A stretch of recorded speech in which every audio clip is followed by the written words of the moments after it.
하나님 말씀 디모데 후서 4장 19절에서 21절 신약 성경 346쪽입니다. 디모데 후서 4장 19절에서 21절 신약 성경 346쪽입니다. 우리 세 구절이니까 다 같이 읽겠습니다. 브리스다와 아굴라와 및 오네시보로의 집에 문안하라. 에라스도는 고린도에 머물러 있고 드로비브는 병들어서 밀려내어 두었노니 너는 겨울 전에 어서 오라.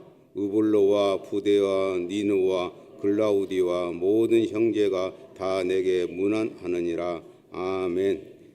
부부 찬양대 찬양하겠습니다. 사람 마음에는 두 공간이 있어요. 하나님의 공간이 있습니다.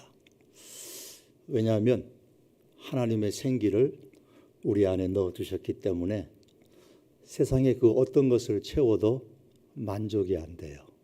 거기는 하나님이 들어가야만 만족되는 겁니다. 그거는 세상의 모든 사람이 다 마찬가지예요. 하나님이 그 속에 들어갈 때에 만족합니다. 하나님의 공간, 또 하나의 공간이 있어요. 사람의 공간입니다. 하나님께서 다 좋았는데 아담을 창조했을 때는 좋지 못하니라 그러셨어요. 왜? 아담 혼자 있는 게. 그래서 하나님이 배필을 주셨잖아요. 하와를. 그때서야 보기에 좋으셨어요. 그래서 사람의 마음에는 사람의 공간이 있어요. 사람이 들어가야 만족하는 거예요. 거기는. 신앙이 아무리 좋아도요, 우리 장로님이든 목사님이든 아무리 믿음이 좋고 그래도 정말 사람이 그 안에 안 들어가면 외로워요. 이 목사가 하나님만 잘 믿고 하나님이 열심히 하면 행복하고 그냥 다 좋지. 아니에요. 죄를 봐도 그렇고 우리 장로님들도 그러실 거예요. 사람이 들어가야 돼요. 정말 내가 마음에 두고 싶은 사람, 그런 사람이 내 마음에 들어와야 그때에 기쁨이 있고 만족이 있는 겁니다. 하나님이 사람을 그렇게 만드셨어요. 만드실 때에. 그래서 하나님이 들어가야 만족하고 사람이 들어가야 만족하는 겁니다. 그래서 저 같은 목사는 제일 불쌍한 사람이에요. 사람을 기껏 채워놨더니만 때가 되면 이제 가야 돼요. 그잖아요. 때가 되면 이제 은퇴하고 가야 돼요. 가면 그동안 섬겼던 교회는 잘 못 가요. 잘 만나지도 못해요. 그러면 나이가 많이 들어서 새로운 사람 만나야 돼요. 그게 정말 힘들거든요. 연세 드셔서 새로운 사람 만나는 거 힘드시죠? 힘들어요. 그러나 우리 장로님들, 우리 권사님들, 우리 성도님들은 여기서 마르고 닳도록 그냥 돌아가실 때까지 좋은 사람 마음에 품고 사시면 되잖아요. 그러면 돼요. 어쨌든 사람의 마음에는 이렇게 사람이 들어가야만 만족하는 공간이 있는 겁니다. 오늘 본문의 말씀에 보니까 21절이죠. 너는 겨울 전에 어서 와라. 이 디모데 후서는 사도 바울이 이제 순교하기 전에 기록한 말씀이잖아요. 너는 겨울 전에 어서 오라. 9절에도 말씀 보시면 너는 어서 속히 내게로 오라. 바울, 감히 우리가 쫓아가기 힘든 그런 신앙의 대가잖아요. 그런 하나님만 바라보고 평생 살면서 예수님 만난 이후로 평생 살아가고 복음만을 위해서 질주했던 바울인데 뭐가 부족해서, 뭐가 허전해서 디모데야 빨리 와라. 내 보고 싶다. 마지막에 디모데를 마음에 담고 싶은 거예요. 물론 디모데에게 가져오라고 한 것도 있지만 그것보다도 사실은 디모데를 마음에 담고 싶은 거예요. 마음에 디모데가 있으니까 보고 싶은 거예요. 여러분 한번 가만 생각해 보세요. 일주일 동안, 한 달 동안 이 면목 중앙교회를 떠나 있었을 때에 누가 제일 보고 싶을까요? 과연 여러분 마음속에 우리 교회 아무개 집사님, 아무개 성도님, 아무개 권사님 정말 보고 싶다. 그렇게 마음에 품은 분 누가 있으세요? 있으셔야 돼요. 없으면 만드셔야 됩니다. 그래야 교회 오고 싶고요. 그래야 이 교회 안 떠나고 끝까지 신앙생활을 할 수 있어요. 왜요? 하나님은 딴 교회 가도 있거든요. 하나님은 다른 교회 가도 계세요. 우리 교회도 우리 하나님 계시고 옆에 다른 교회 가도 하나님 계시고 딴 교회 가도 하나님 다 계세요. 그런데 딴 교회 가면 누가 없어요? 내가 마음에 담은 사람이 없는 거예요. 이 교회에서 내 마음에 담은 사람이 없으면 떠나는 게 미련이 없어요. 그러나 내 마음속에 담은 사람이 있으면 그 사람 때문에도 안 가요. 안 떠나요. 그래서 여러분은 사람을 마음에 담으셔야 돼요. 없으시면 열심히 딴 데 투자하시지 말고 사람을 내 마음에 담도록 투자를 하셔야 됩니다. 그래서 사람 공간을 채우세요. 믿음의 대가인 바울도 그랬는데 우리가 뭐 잘났다고 사람 공간을 안 채워요? 채우셔야 됩니다. 여러분 그런데 사람 공간을 채우시려면 사람을 귀하게 여겨야 됩니다. 사람을 귀하게 여겨야 됩니다. 오늘 21절에 보니까 모든 형제가 다 내게 문안하느니라 그랬어요. 문안하느니라. 사도 바울이 편지를 쓰면서 이 바울 서신들을 보세요. 특징 중에 마지막에 가면 특징이 뭐냐면 문안하느니라, 문안하느니라, 문안하느니라 라는 말씀이 많이 나와요. 서로 마음에 담았다는 말이에요. 서로 마음에 담았어요. 그 사람들이 당신 보고 싶어 해서 지금 인사 나누는 거야. 그 사람이 당신 보고 싶어 해. 사람을 귀하게 여기셔야 됩니다. 사람을 귀하게 여길 수 있는 교회의 시스템이 뭐냐? 이게 소그룹이에요. 영어로 말하면 구역이에요. 그냥 대예배 때만 나와서 여러분 오후 예배까지 오셨습니다만 그냥 가면 앞사람 뒤통수만 보다가 예배 드리고 가는 거예요. 그러잖아요. 매주마다 와봐야 앞에 얼굴도 아니고 그 사람 뒤통수 보고 예배 드리고 가는 거예요. 그건 사람을 귀하게 여기는 모습이 아닙니다. 사람을 귀하게 여기는 이 교회의 시스템, 조직이 소그룹, 여러분으로 말하면 구역인 겁니다. 정말 내가 사람을 귀하게 여긴다면 이 소그룹을 여러분이 그래서 귀하게 여길 줄 알아야 되고 이 소그룹의 이 구역에 투자를 하셔야 돼요. 시간도 투자하셔야 되고 또는 재정도 투자하셔야 되고 이게 사람을 투자하는 모습이에요. 여러분 세상 살면서도 친구를 사귀는 게 쉽나요? 이런 분들 나한테 와. 나 친구 돼줄게. 그런 사람 평생 친구 못 만나요. 좋은 사람을 친구로 사귀고 싶으시면 내가 투자를 해야 돼요. 내가 시간도 내야 되고요. 내가 밥도 사야 되고요. 내가 차도 사줘야 되고요. 그러면서 계속 친밀감을 만나서 해야 좋은 친구를 사귈 수 있잖아요. 그게 그냥 신앙이 아니고 세상 살아가는 법칙이에요. 그러면 교회는 마찬가지죠. 내가 투자하는 것만큼 좋은 분들을 마음에 담을 수가 있는 겁니다. 여러분들이 여러분의 구역을 위해서 투자를 하십시오. 그거 하지 아니하고 난 외로워. 당연히 외롭죠. 투자를 안 했는데. 투자를 하셔야 됩니다.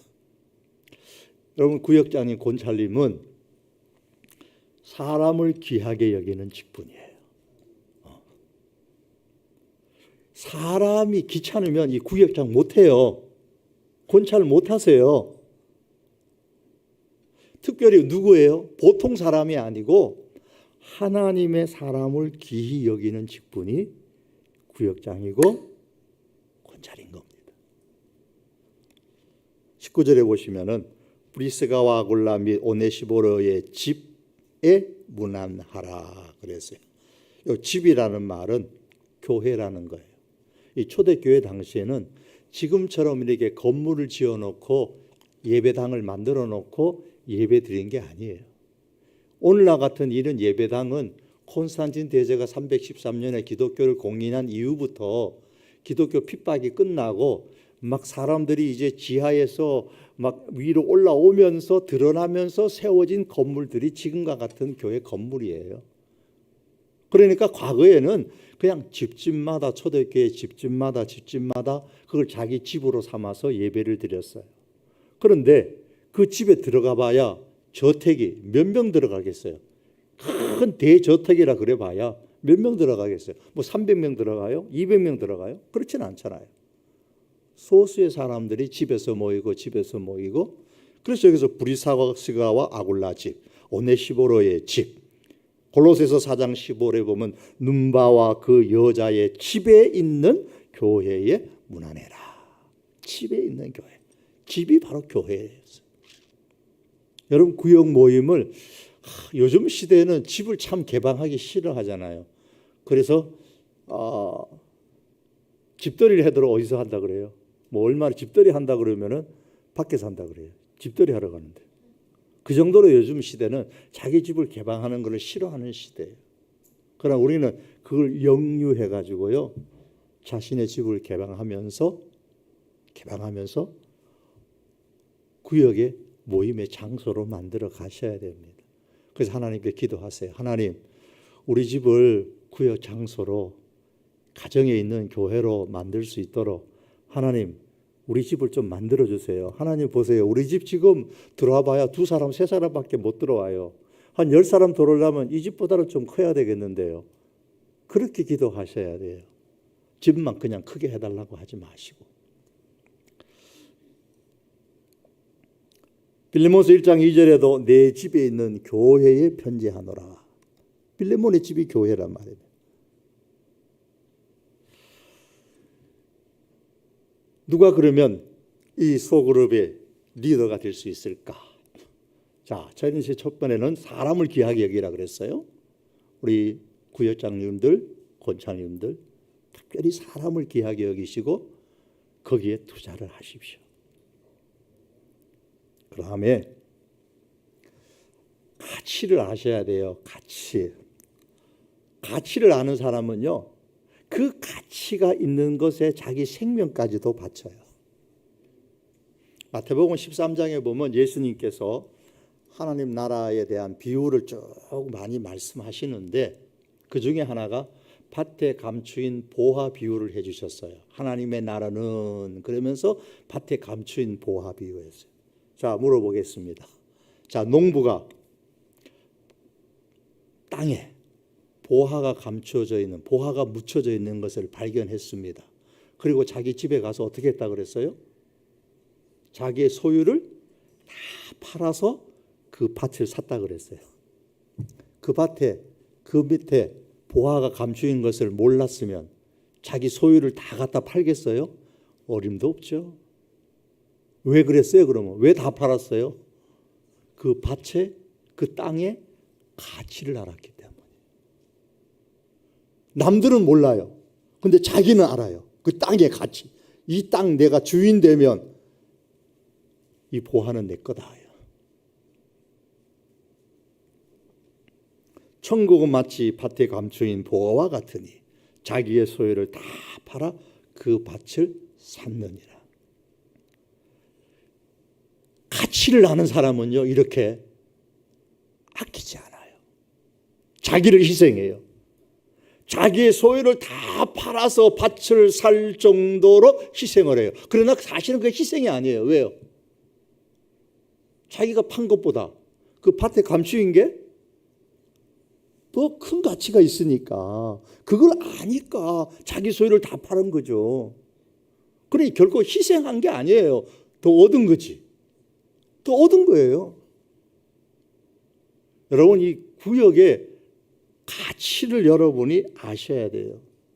그래야 내가 희생해도 될 정도의 의미가 있다라는 것을 아는 사람이라야 이 구역을 위해서 권찰도 하시고 구역장도 하시고 땀을 뻘뻘 흘리시면서도 수고하면서도 수고합니다. 그래도 아니에요. 수고가 아니에요. 이게 내 기쁨인데요.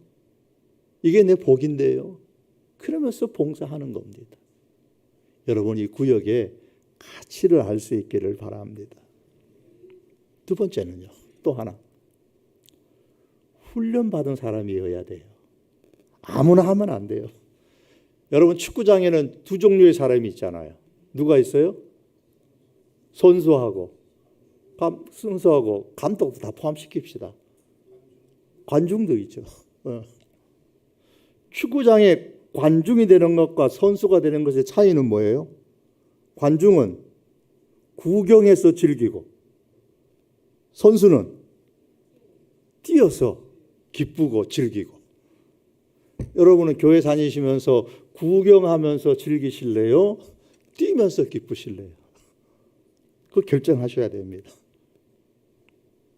지금까지의 우리 교회 생활이 관중으로 즐기는 신앙생활이었다면 여러분의 구역 또한 여러분이 섬기는 교회 여러 일들 많을 거예요. 선수로서 뛰어야 진정한 즐거움을 얻을 수가 있습니다.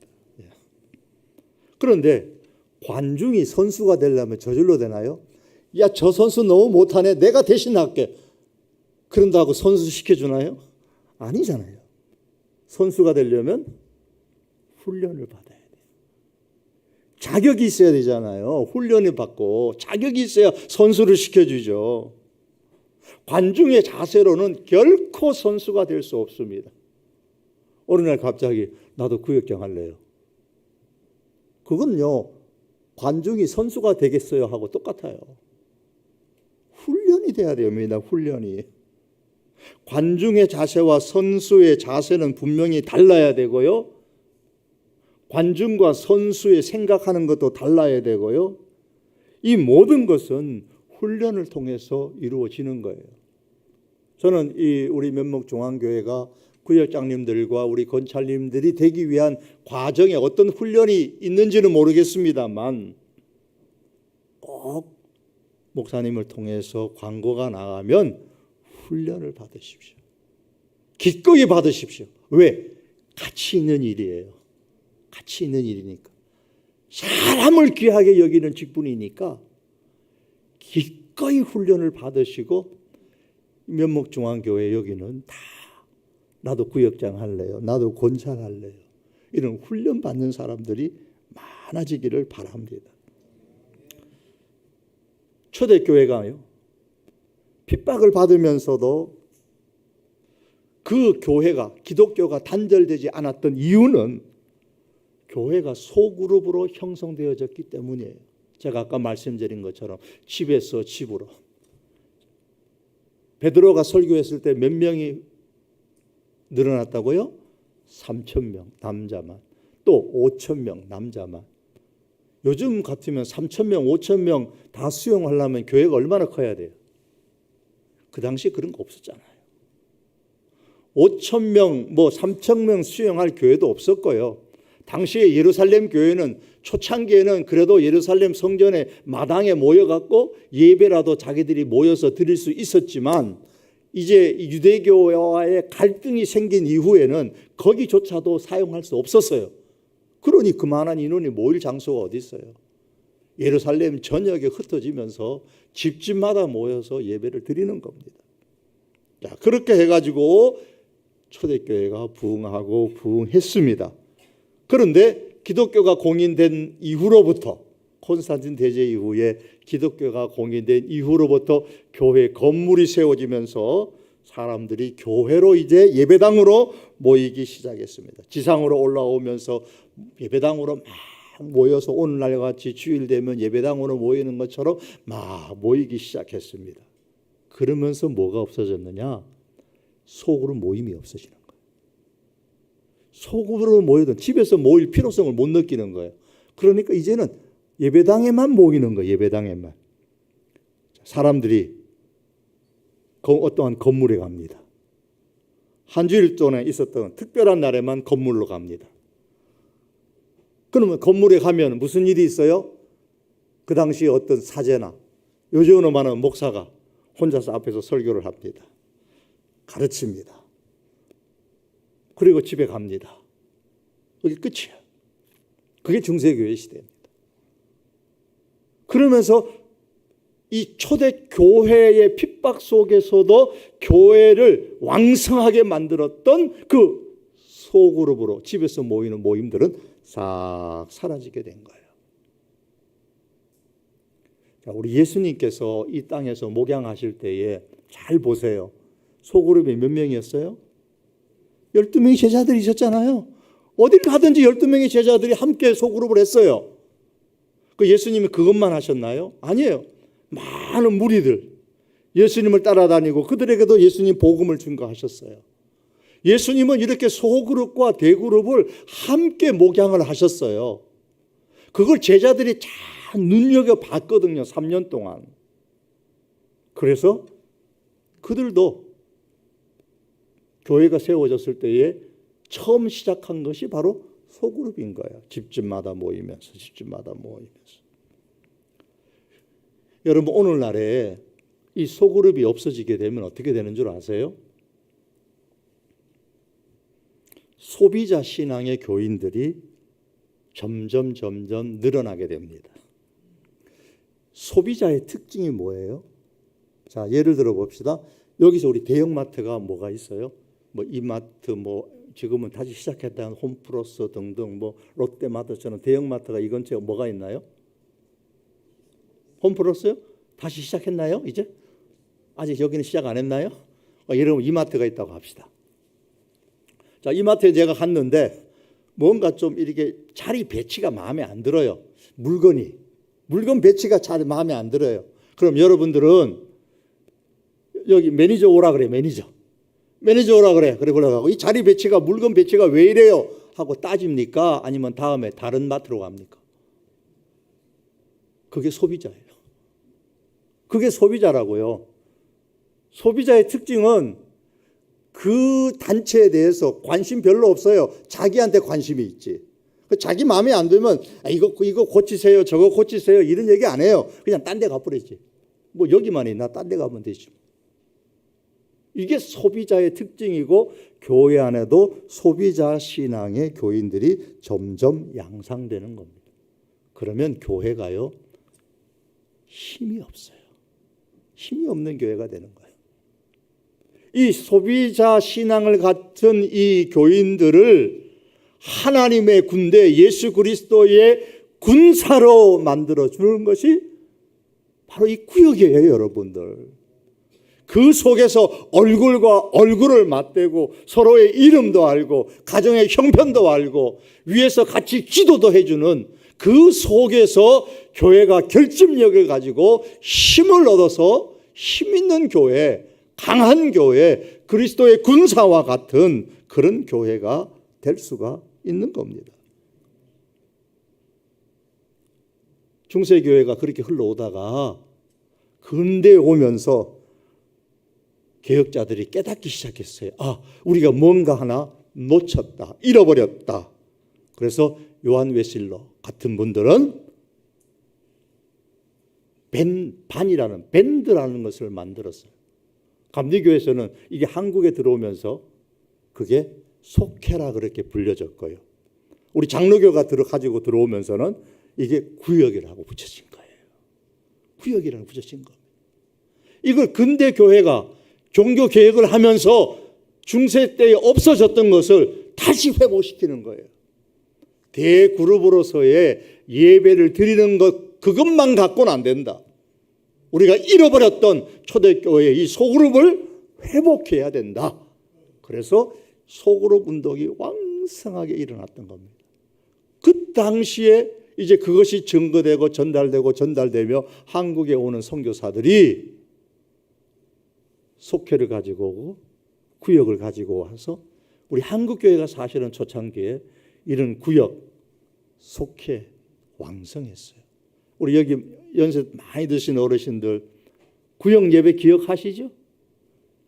힘들고 어려울 때에 애 등에 업고 안고 그러면서도 가가지고 구역 예배 드렸던 시절들이 있었을 겁니다. 그게 이제 한국 교회에서 점점 시들어져 가버리는데, 감사하게도 우리 면목중앙교회 이제 오늘 이제 구역 부흥회라는 명칭을 갖고 있습니까? 예, 구역을 통해서 부흥하기를 바라는 마음들이 거기에 담겨 있는 줄 압니다. 이거 다시 살리셔야 돼요. 이걸 살리려면 우리 구역장님들과 우리 권찰님들, 이 구역에 투자하고 헌신하는 분들이 일어나야 됩니다. 그러려면 이 가치를 아셔야 되고 훈련을 받으셔야만 됩니다. 우리 소그룹 리더, 우리 구역장님과 권찰님들은 이 사역을 하실 때에 제일 먼저 공급받는 것에 게을리하면 안 돼요. 훈련 일정 기간 받으면 이제 다 됐다, 아니에요. 계속 공급을 받으셔야 돼요. 사역을 할 때는요, 하나님의 일을 할 때는 에너지가 엄청 소비되는 거예요. 차를 운전하는 데 있어서 가장 중요한 것은 먼저 차에다가 기름을 넣는 겁니다. 그렇잖아요. 아무리 베스트 드라이버라 그래도 차에 기름 없으면 그 차 운전 못해요. 제가 핸드폰 씁니다만 여러분들 다 핸드폰 쓰잖아요. 이 핸드폰 오늘 사도 여기에 충전되어 있지 않으면 못 써요. 그리고 이 충전을 한번 시키면 영원히 되는 거 아니잖아요. 또 충전하고 또 충전하고 또 충전해야 돼요. 훈련 기간이 끝나면 나는 이제 구역장에 자격이 생겼어. 권찰에 자격이 생겼어. 나는 이제 교회에서 직분으로 임명받았어. 그러면 마르고 닳도록 그 훈련 한번 받은 거 가지고 만족해야 되느냐? 아닙니다. 또 훈련받고 또 훈련받고 개별적으로도 자가로 계속해서 공급을 받으셔야 돼요. 충전을 계속해서 하셔야 돼요. 사역을 한다는 것은, 섬긴다는 거, 봉사한다는 거, 특히 사람을 대상으로 해서 구역을 섬기신다는 것은요, 영적인 에너지가 계속 방출되는 거예요. 그래서 어떤 분들은 처음엔 참 뜨거운 가슴으로 감격하며 구역의 가치를 깨달아서 훈련받아서 그렇게 기대를 하며 시작을 했는데 한 1, 2년, 2, 3년 지나다 보면 구역장 하는 게 왜 그리 짐인지 몰라. 너무 어깨가 무거워요. 너무 가슴이 답답해. 구역만 생각하면 가슴이 답답해. 왜? 구역 식구들 중에 좋은 사람은 있나요? 쏙 썩이는 사람이 있잖아요. 애먹이는 사람도 있잖아요. 내 마음을 심지어 도려내갖고 상처를 주는 분들도 없으면 좋겠지만 구역 안에는 있을 수 있다고요. 그래서 교육자를 찾아와가지고 목사님 저 사람 좀 바꿔주세요. 바꾸면 누구한테 가요? 바꿔주세요. 그 마음 쏙 썩이잖아요. 그 사람들을 품고 또 품고 함께 가려니까 너무 힘들어. 그게 영적 에너지가 계속 어때요? 방출되는 거예요. 방출. 영적 에너지가 계속 빠져나가는 겁니다. 영적 에너지가 빠져나가니까 전에는 좋았던 게 이제는 짐이 되는 겁니다. 힘이 없는 거예요. 차가 설라 그래요. 기름이 떨어져서. 배터리가 다 떨어져가지고 이 충전이 다 떨어져가지고 이게 이 핸드폰이 작동을 안 하려 그래요. 그 똑같은 거예요. 계속해서 충전을 해줘야만 되는 겁니다. 공급을 받으셔야 돼요. 예배를 통해서도 공급받아야 되고 또 여러분이 개인적으로도 하나님의 말씀을 읽으면서 개인적으로도 열심히 기도하면서 계속해서 은혜를 공급받으셔야 됩니다. 그 영적 힘을 공급받아야 이 귀한 사역을 계속해서 갈 수가 있는 겁니다. 구역장으로 권찰로서 하나님을 섬기는 사람으로서 살아가려면 하나님께서 공급해 주시는 것만 가지고 할 수가 있는 거예요. 우리 학생들이 학교에서 1등 했다고 신앙이 제일 좋은 게 아니고요. 직장에서 사업에 성공했다고 해서 하나님께서 공급해 주시는 영적인 힘을 얻는 건 아니에요. 영적이 필요한 힘을 계속해서 공급 받으셔야만 하는 겁니다. 그 방법들은 제가 구체적으로 다 말씀드릴 필요가 없을 것 같아요. 개인적인 경건의 시간이든 개인의 기도 시간이든 계속해서 가지셔야 됩니다. 자, 그러면 좀 더 구체적으로 합시다. 구역장과 권찰로서 내가 그러면 어떻게 하면 좋을까? 어떻게 하면 좋을까? 제가 이것만 하고 이제 마치려고 하는데요. 예루살렘에는 현관에 기둥이 2개 있다 그랬어요. 한 기둥의 이름은 야긴, 한 기둥의 이름은 보아스. 제가 이런 거 물어보면 곤란해지니까 제가 안 물어보는 거예요. 야긴과 보아스. 잘 아시겠지만 잊어버리셨잖아요. 야긴과 보아스. 이 소그룹이라는 구역이라는 이 하나의 교회를 움직일 때도 2 기둥이 있어야 돼요. 2 기둥. 그 2 기둥. 첫 번째 기둥이 뭐냐면 위대한 계명이 있어요. 위대한 계명의 기둥. 마태복음 22장에 보시면 한 율법사가 예수님께 와서 물으셨잖아요. 어느 계명이 큽니까? 그럴 때 예수님 말씀하신 게 첫 번째 단만 다 빼고 뭐 하라 그랬어요? 하나님을 사랑하라. 2 번째는 이웃을 사랑하라. 자, 첫 번째 기둥의 2가지 원리입니다. 첫 번째는요, 우리 구역장님, 권찰님 되시는 분들은 오늘 특별히 헌신예배니까 더 열심히 기억해 주십시오. 하나님 사랑하셔야 돼요. 이건 위로 향하는 겁니다. 위로 향하는 거. 구역장님과 권찰님, 즉 소그룹의 이 구역의 리더가 어느 방향으로 향하고 있느냐에 따라서 그 구역의 성격이 결정돼요. 구역장이 늘 이제 놀러 가는 거 좋아하시면 그 구역은 놀러 가는 것만 좋아합니다. 다음엔 어디로 갈까? 다음에 어디로 갈까? 구역장이 낚시를 좋아해가지고 우리 다음에 어디 낚시 갑시다. 어디 낚시다 갑시다. 그러면 그것도 필요는 해요. 어쨌든 그쪽으로만 간다고. 가장 중요한 것은 구역장님부터 하나님을 사랑하셔야 돼요. 하나님 사랑. 주 너의 하나님을 사랑하라. 이게 하나님의 예수님의 첫 번째 계명이거든요.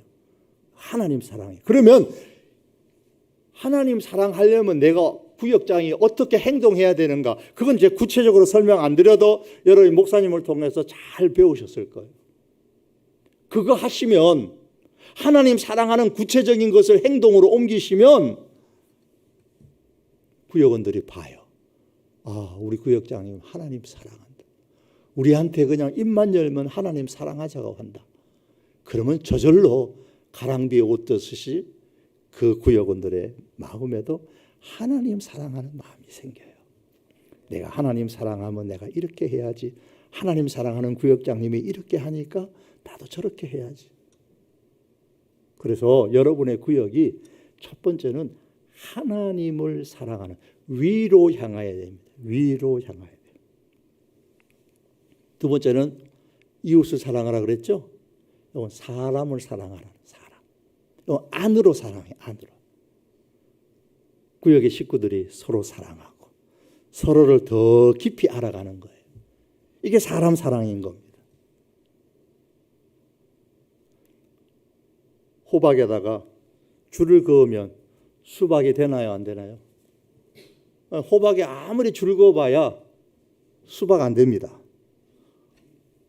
무가 아무리 다이어트 한다고 해가지고 그렇다고 인삼이 되는 건 아닙니다. 무가 나도 저 인삼처럼 좀 다이어트 해가지고 조그맣게 돼야 되겠다. 조그맣게 되면 됐지. 그렇다고 인삼이 되는 건 아닙니다. 당나귀가 해외 연수 갔다 온다고 해가지고 말이 되어서 뒤돌아오는 거 아니잖아요. 그러나 주님의 사랑 안에서 이루어지는 그 구역원끼리 서로 사랑하게 되면 사람을 변화시키는 놀라운 능력이 나타나는 겁니다. 능력이 나타나요. 나는 세상에 이런 모임은 정말 있는 줄 몰랐네. 이 면목중앙교회 오니까 이 구역 정말 너무 좋더라. 사람 사랑할 때에 나타나는 반응입니다. 자, 그러면 사람을 사랑하는 구역에 사람을 사랑하는 방법이 뭐 많겠지만 세 가지만 정리해 본다면요. 구역 식구들을 위해서 구역장과 권찰님과 매일 한 번씩 기도해 주세요. 그리고 구역원들한테도 부탁을 해서 날 위해서도 좀 기도해 줘요. 바울이 그랬던 것처럼 여러분 나를 위해서 좀 기도해 주세요. 그럴 것처럼 이 구역장의 일을 잘 감당하도록 나를 위해서도 좀 기도해 주세요. 그리고 구역장도 권석들을 그 구역장, 그 구역의 식구들을 위해서 기도해 주시고 그리고 서로 기도해 주도록 기도의 제목을 나누면서 그렇게 기도하세요. 여러분 혹시 구역 모임 하세요? 일주일에 한 번씩 하세요? 한 번씩? 구역 모임은 일주일에 한 번 하는 게 아니에요. 모이는 건 한 번이지만 매일매일 기도하는 것을 생활화하려면 무엇이 뒤따라와야 되냐면 연세가 많으신 분들은 전화로 하시겠지. 그보다 조금 연령대가 낮으신 분은 뭐 카톡이든지 어떤 메일로 하시겠죠. 카톡으로 하시든 메일로 하시든 전화로 하시든 문자를 보내든 간에 서로의 긴급한 기도의 제목을 서로 나누셔야 돼요. 매일매일 서로를 위해서 기도하는 것이 습관화 생활화되어 있는 구역은 그냥 일주일에 한 번 모이지만 늘 모이는 것처럼 문자 보내요. 나 이번에 이런 일이 있어서 우리 아이가 이번에 가다가 넘어졌는데 우리 아이가 이번에 좋은 일이 생겼는데 문자 보내자. 기도 좀 해줘. 그걸 매일 기도가 생활화되셔야 돼요. 그렇게 될 수 있도록 구역장님이 권찰님이 먼저 앞장서시고 구역 식구들한테도 그렇게 계속해서 먼저 그렇게 하시고 여러분도 나를 위해서 기도해달라고 부탁하고 서로를 기도할 수 있도록 그렇게 부탁을 하셔야 됩니다. 두 번째는 관심을 표현하여 섬겨야 됩니다. 관심을 표현해서 섬겨야 돼요. 서로에게 관심을 표현하는 것이 바로 섬김의 한 방법입니다. 매일 우리가 문자도 보내고 카톡도 보내고 하다가 칭찬도 해주고 격려도 하다가 어느 날 지사님 왜 안 나왔어 교회? 그렇게만 전화하지 말고 그렇게만 전화하면 아이고 또 우리 구역장님 또 전화 왔네. 교회 안 갔다고 지난주 안 갔다고 내가 또 오라고 하는 거지?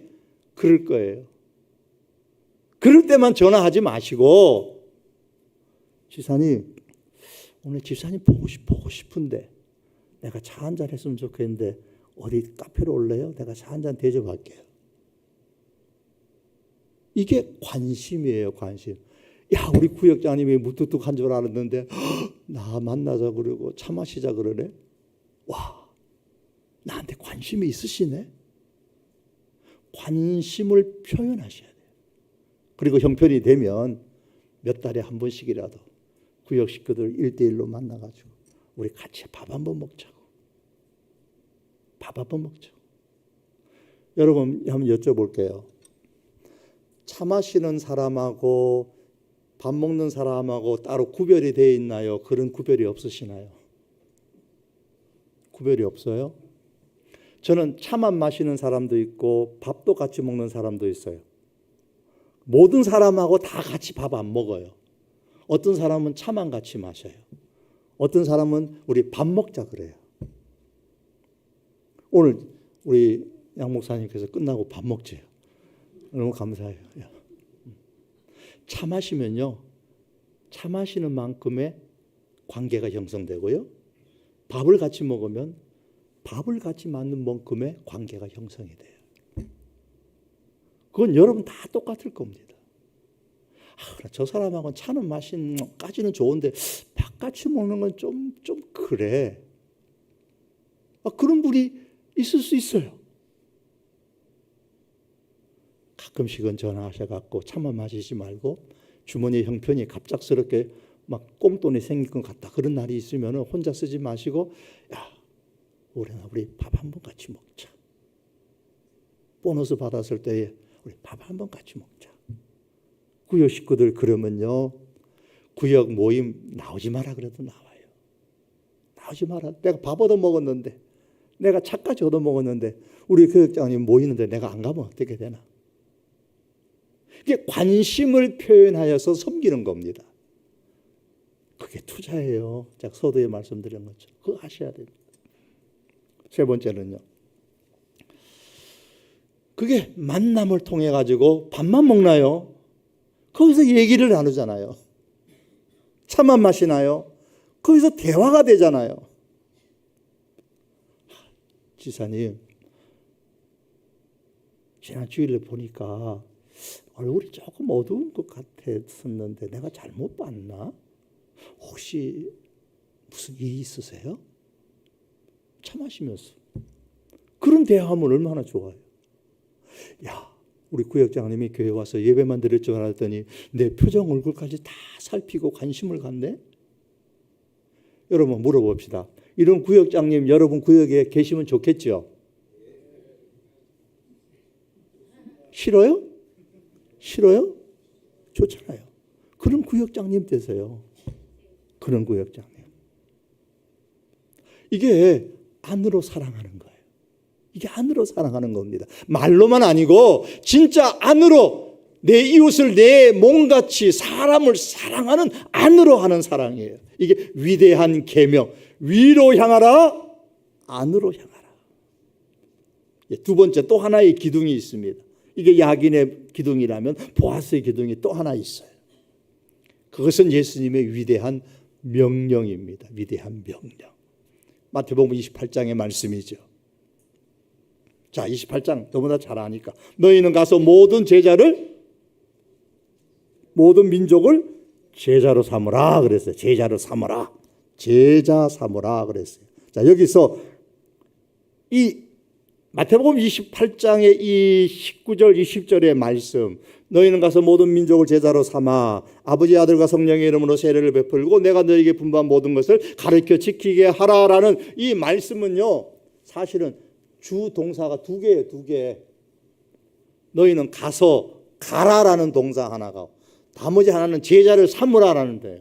제자를 삼아. 그럼 나머지는요, 아버지 아들과 성령의 이름으로 세례를 준다는 거는요, 분부한 것을 가르쳐 지키게 하라는 건요, 이거는 다 제자를 삼으라라는 말에 걸리는, 영어로 말하면 동명사나 뭐 분사나 이런 거예요.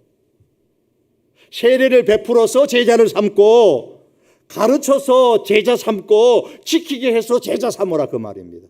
주동사는 가라 하는 거하고 제자 삼으라는 거 두 동사예요. 두 개예요. 가라. 이게 예수님의 위대한 명령이에요. 명령. 가라. 이걸 우리 소그룹 구역에 적용하면은 밖으로 향하는 겁니다. 밖으로 향하는 거. 우리 구역 식구는 6명인데 여기 한 사람 더 들어오면 귀찮아. 집도 좁고 뭐 아이고 부딪히고 귀찮아. 우리끼리 딱 됐어. 우리끼리. 이제 우리끼리는 너무 사랑하고 우리 너무 잘 알고 관계도 좋고 같이 차도 맞고 같이 밥도 먹고 너무너무 좋아. 그냥 우리끼리 그냥 계속 가자. 여러분 우리끼리 그렇게 계속 가자 희망은 하지만 조금 있으면 그게 안 돼요. 조금 있으면요. 그렇게만 하면 조금 있으면 이제 옥수수 알맹이 빠지듯이 한두 사람 빠지기 시작해요. 이래서 나는 못 갔고 이번에는 저래서 못 갔고 저는 저래서 못 갔고 한 사람 두 사람 빠지고 침체하기 시작됩니다. 반드시 그렇게 됩니다. 아기가 있는 집은 활기가 있잖아요. 사람들이 나 요즘은 가만 생각하면서요. 사람들이 왜 고양이하고 왜 개하고 키우는가 생각을 해봤어요. 고양이하고 개 있으면 혼자라도 말을 하잖아. 야, 엄마 여기 있다, 엄마 여기 있다, 아빠 여기 있다, 아빠 일로 와봐. 그것마저 없으면 대화할 사람이 없어. 집안에서 대화할 사람이 없어요. 그냥 하루 종일 있어도 그냥 입에서 냄새만 나요. 대화할 사람이 없어. 그런데 그 고양이가 그 개, 그게 나하고 자기는 나한테 말 못하지만 때로는 뭐 손짓하는 거, 발짓하는 거, 몸짓하는 거 보면서 야 얘가 나한테 뭐 이렇게 반응하네 하면서 좋아하면서 막 대화를 나누는 거예요. 왜 그런 줄 아세요? 애가 없어서 그래. 애가 없어서. 아기가 없으니까 대체물이 필요해. 사람이라는 게. 그랬잖아요. 제가 사람의 마음속은 사람이 들어가야 되는데 사람이 없는 거예요. 집에 늘 혼자만 있으니까. 그러니 딴 게 들어가야 돼. 그거라도 없으니까. 그러니 개가 들어가고 고양이가 들어가고 하는 거예요. 저희 집에도 고양이 키웁니다만은 들어가야 되는 거예요. 아기가 있으면 생기가 돌아나요. 생기가. 오늘 제 아침에도 새벽같이 5시 반 돼갖고 6시도 안 됐는데 나는 새벽 예배에 우리는 5시 반에 7시에 주일에는 아침 7시거든요. 평일에는 5시 반이고. 교회 가려고 조금 움직이는데 소년 녀석이 와가지고 하비 말은 제대로 못하고 그냥 하비 그런단 말이에요. 부모는 깨어나지도 않았는데 지 혼자 일어나가지고. 아기가 있으면 생기가 돌아요. 집안에. 교회에 새 가족이 오면 교회가 생기가 돌아요. 구역에 새 가족이 오면 구역이 생기가 도는 거예요. 그게 하나님이 정해주신 원리예요. 그래서 소그룹은 이게 밖으로 향해야 돼요. 밖으로 향해서 어떻게 하든지 가서 사랑과 열정으로, 영혼에 대한 사랑과 열정으로 새로운 사람들이 우리 구역으로 오도록. 밖에서 못 데려오시면 교회 새로운 사람이라도 와, 저 새 가족 왔는데 이거 우리 구역에 오면 안 될까? 어디 살지? 관심을 가지고 물어보고 우리 구역에 오시라고. 그래서 우리 구역이 바깥으로 향하는 열린 공동체가 돼야 되는 겁니다. 열린 공동체가. 그렇게 돼야 됩니다. 이게 가라라는 또 하나의 기둥의 위대한 명령입니다. 그 다음에가 그렇죠. 그 다음에가 앞으로 향하는. 이건 뭘까요? 제자를 삼는 겁니다. 제자. 이 말은 새로운 영적 리더를 세울 수 있어야 됩니다. 그래서 여러분 구역장님들과 우리 권찰님들 세우는 건요. 모르겠어요. 저희 이 교회는 모르겠지만은 권찰님을 세우시는 목적 중에 하나는 새로운 구역장이 될 수 있도록 하기 위해서 세우는 거예요. 평생도록 당신은 권찰로서 구역장님을 보충해 주십시오가 아니고 그 권찰님이 나중에는 구역장님 하는 거 잘 보고 당신도 내년에는 혹은 그 다음에는 구역장으로 그렇게 일하십시오. 그래서 훈련시키는 거예요. 훈련. 그러면 그 권찰님이 구역장님이 되고 그러면 또 새로운 권찰님을 또 임명해서 그분이 또 구역장님 하는 거 보고 또 이제 구역장이 되고 이제 앞으로 향하는 거예요. 앞으로 계속 제자를 삼는 거예요. 제자를 삼는 거. 사도 바울이 디모데에게 편지 쓸 때 그랬잖아요. 내가 많은 증인 앞에서 내게 들은 바를 바울이 이 디모데를 제자로 삼았어요. 내게 들은 바를 충성된 사람들에게 부탁해라. 충성된 사람들을 키웁니다. 그 가운데 충성된 사람들에게 또 부탁을 하면 어떤 일이 일어나느냐? 그들이 또 다른 사람들을 가르칠 수 있으리라.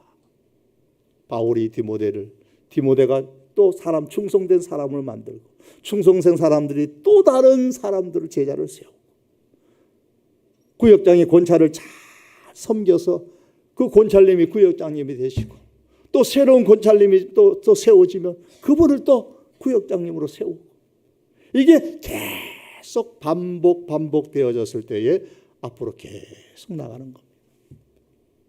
제자를 삼는. 자, 첫 번째는 뭐라고요? 위로 향해. 두 번째는 뭐라고요? 뭐 했어요? 세 번째는요? 밖으로 향하대요. 네 번째는요? 앞으로 향하셔야 돼요.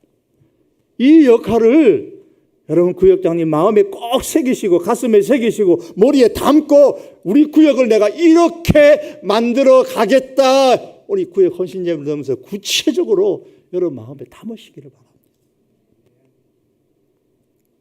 그런데 권찰이 구역장 되는 게 쉽나요? 아무나 권찰이 되나요?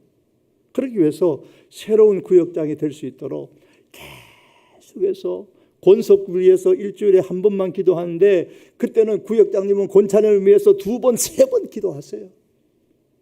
2번, 3번 기도하세요.